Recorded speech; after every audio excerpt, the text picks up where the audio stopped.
The Izzy loss had me down, but I can't stay. Being sad all day is not the way. So let's talk about some unranked dudes who put the beats on champs like Dr. Dre. Yeah, baby, yeah. We're out the slump, bro. We can't just stay sad all day, brother. You know, I'm just a little bit upset, but listen, this life, this life. And honestly, I've been seeing some prospects, guys. When I say prospects, I'm mostly talking about unranked prospects, guys. Think about this. Unranked prospects who I literally look at how they match up with the champ, and I'm like, you know what?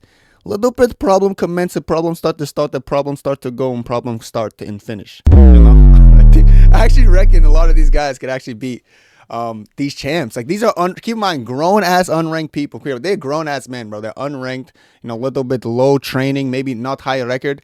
And they could actually go in there against the best fighter in the world. Some of these champs aren't even the best in their division, in my opinion, but most of them are. There's a good amount of them are. And these unranked dudes could actually beat the champs. Now, I am going to put the percentile, like the percentage chance, I think they could beat the champs. Some of them don't really have a chance, but I still want to mention them in this video because they're the most promising prospect, in my opinion, who's unranked or not unranked in their division. So we're going to go through every single division, and we're going to start off with the division that everyone cares about, Flyweight. There's nobody. There's actually nobody. Like, I looked at flyweights who are unranked, and I was just like, dude, there's just, like, these guys have no chance against Joshua Van or Tatsuro Taira. I was thinking of putting Ray Tatsuro here, but I watched back the fight with Van. He's a really good grappler, but his striking, like, he kind of folds when he gets tired, and his striking looks a little bit sloppy. Kind of similar to Tatsuro Taira, who's actually made it pretty far. I reckon Ray Tatsuro does good, but I don't think anyone's worth mentioning because they're just not at flyweight. Respect to the little guys, but no respect in this video. But moving on to bantamweight, and this is someone I genuinely think will actually win, guys.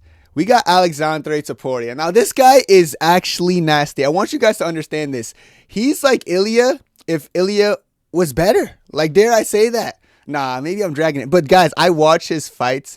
He fights very similar to Ilya, but I really feel like he has more confidence in his wrestling and his grappling, and he also, like, he throws with intent. So does Ilya. They're a bit different. I do think at times he's a little bit more tentative than Ilya, because sometimes he'll take his time a bit more, and, like, he'll have closer rounds. But Ilya does the same thing where the first couple rounds, he, like, kind of struggles. I will say Topuria never really lost a round clear. His last fight, I think, was the most showing. He went against, I believe it was Begstad, the guy who fought Umar as well, who was pretty solid.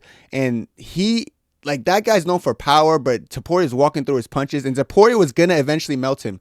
I really believe that Topuria doesn't, like, not get the finish. He just runs out of time. Like, he chases that finish. I think he's 60-40 against Peter Yan, and people are going to cope in the comment, dude, Peter Yan's the best boxer.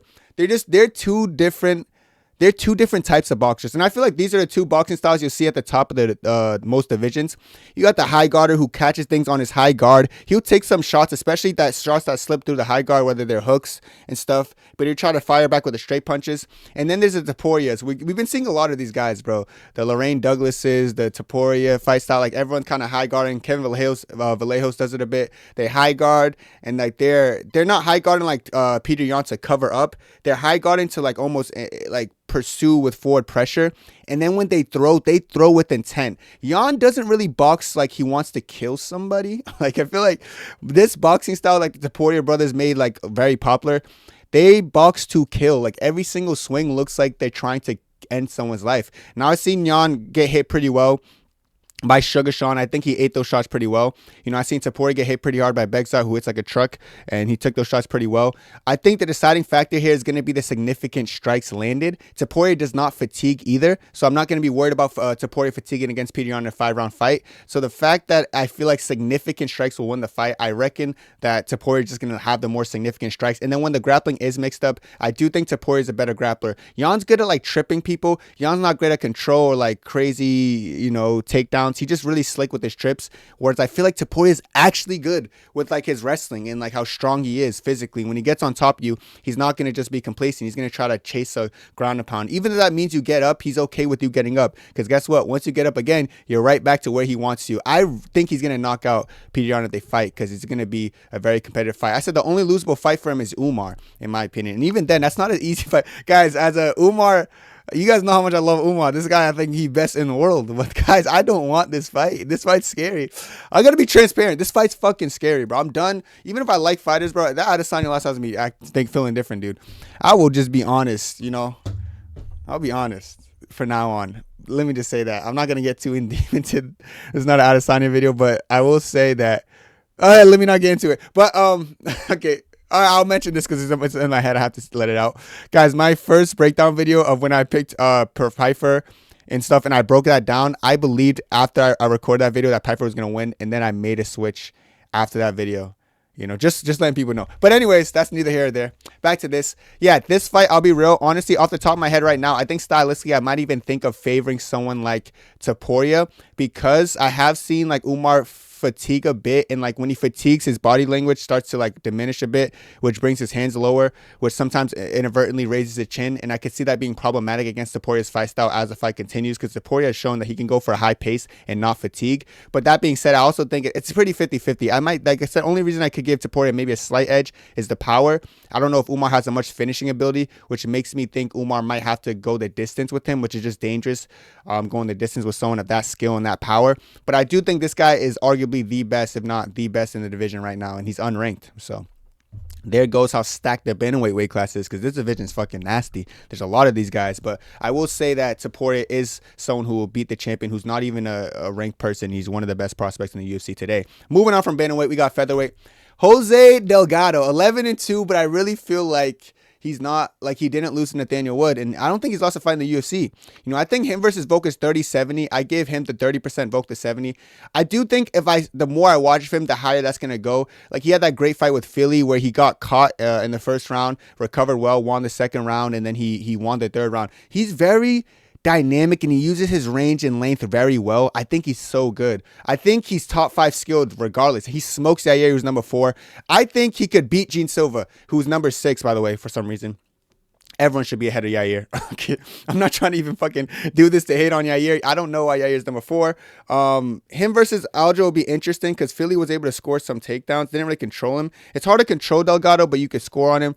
But I really feel like the weapons of Delgado is very problematic, man. I really feel like that, man. And I feel like if people, if mobs are going there to strike with him, he'll get his face punched in, you know? Like, this is what I think. And I think also Jose Delgado smokes like a Lerone Murphy, like smokes him bad, you know? So I really think Delgado is one of the best, one of the most underrated. And I feel like people are going to look at the Nathaniel Wood loss where he actually won that fight. In my opinion, I thought it was a huge robbery.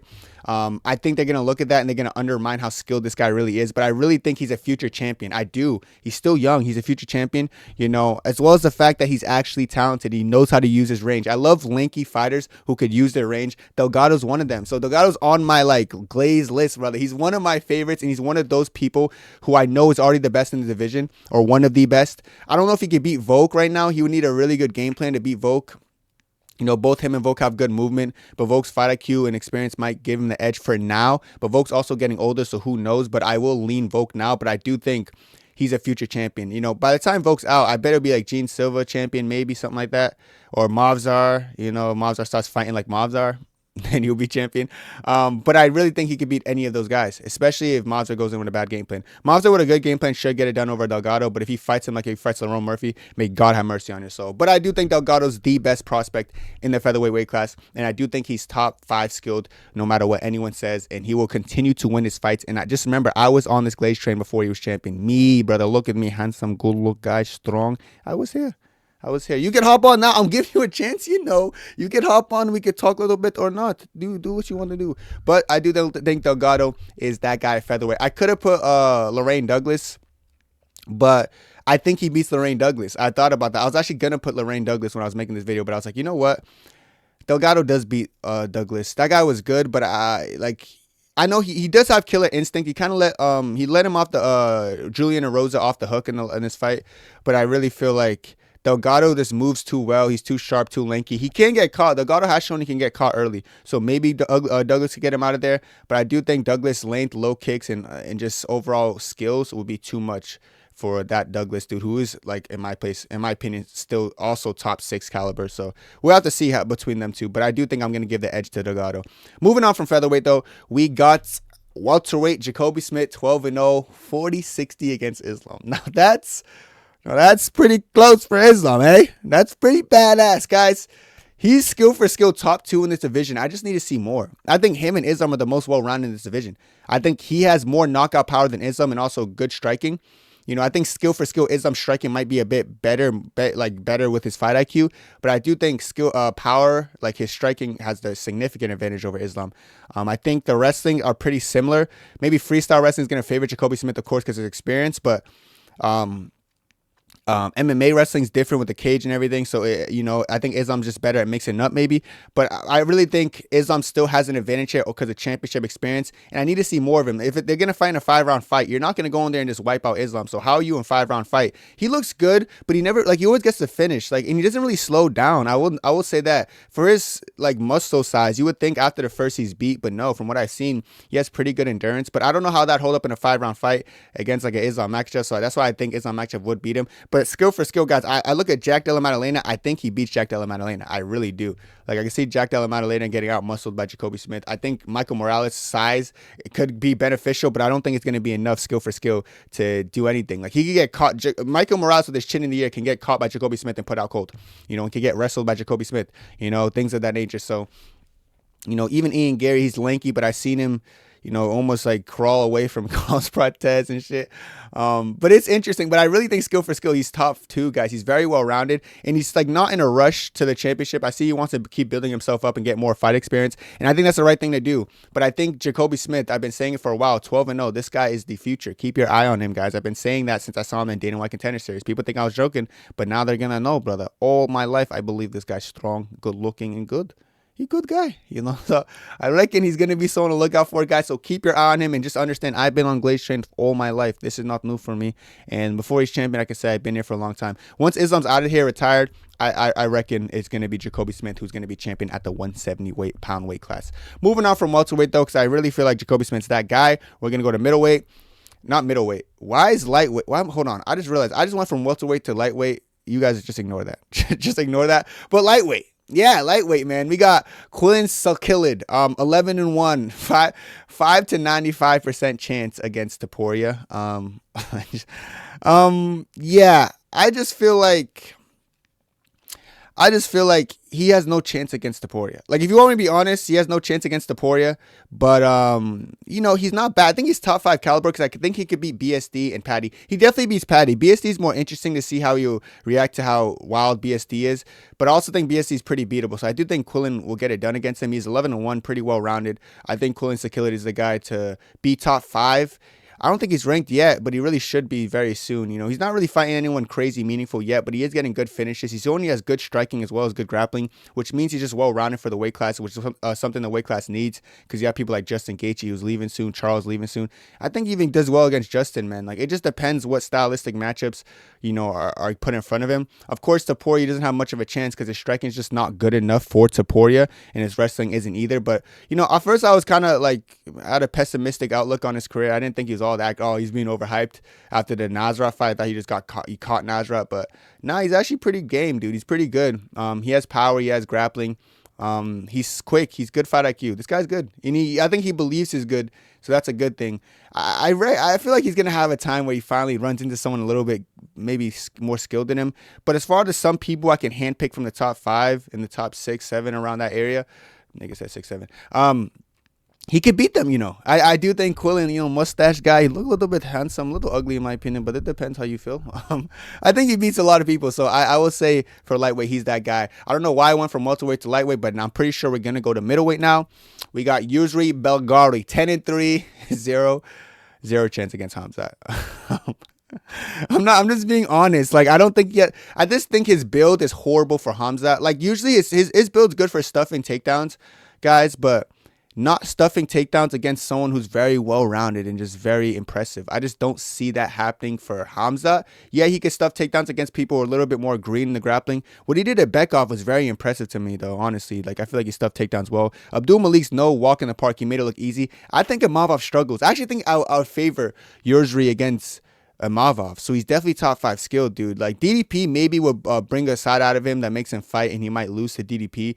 But and Mavov, I can see losing him. Strickland will be interesting. Strickland will be very interesting, very interesting. I think Strickland's fight style is interesting and could actually overwhelm him, maybe. But then again, like he's very similar to Pereira in the way he fights. I love the way he uses his low kicks though. They're beautiful. Strickland does a good job checking them, but I really do want to see that fight. I think he beats Adesanya. I'll be so trans. Like him and Adesanya, like they're both kickbox. Unless Adesanya just fights smart. I reckon if Adesanya is put in front of a kickboxer, he'll kickbox more. I don't know. I don't know why Adesanya fought the way he fought, but I have no. I'm not. I don't really. I think usually will beat Adesanya at this point in his career. I'll be real. I just got to be real because I'm confused on like how I'm just confused on how Adesanya would fight. But yeah, I think Yuri's like the younger guy. He uses fight IQ. I think fight IQ is important in fights. Fighters could be better, but if they don't fight with the game plan, it's kind of tough to get wins.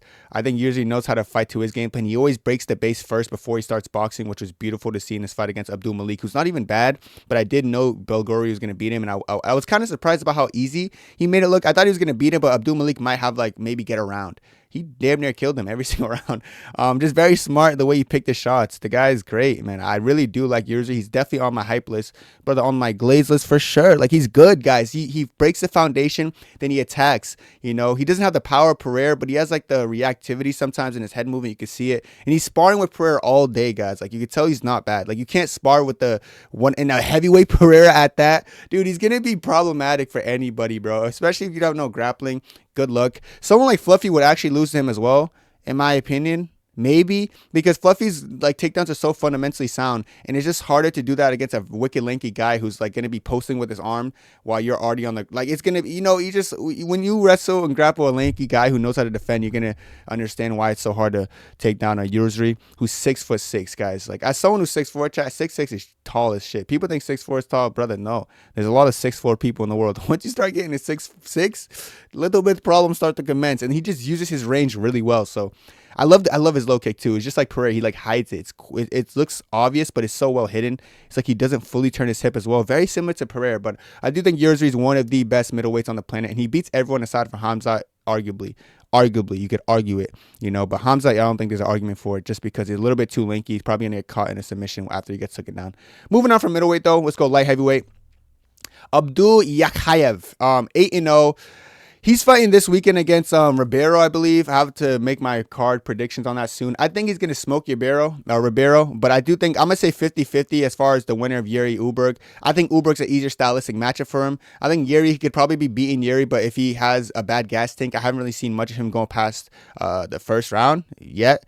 But, Yuri will be a little bit more complicated, especially if he doesn't have the endurance. But he's top 5 in skill. Like, the only one I can see beating him really right now is Ankalaev and like maybe Azamat, because they're not easy to just take down and maul. And he's a really good grappler. He's actually a better grappler than he is a striker, but he's been showing his striking lately too. So, man, that his last finish spinning, he did like a spinning heel kick into like a flurry. He's problematic. He's very well rounded. I just wonder if he could fight like that for a long period of time. We're gonna have to see more of him. I think it might be another quick finish this weekend, to be honest. So I don't think we're gonna get too much from him this weekend, but I do think he's one of those people who are like, oh my god, undefeated prospect, unranked, and one of the best in the world. So I do think I'd give Abdul Yakhayev his flowers and say he could definitely beat the current champ right now. It depends who it is. I do think Uberg, like I said, Uberg's an easier stylistic matchup for him because he can grapple very well, and Uberg I don't think can grapple as well as him, as well as the fact that he's showing now he can strike. So he's going to be my guy for light heavyweight, but I do want to see more of him. Last but not least, heavyweight,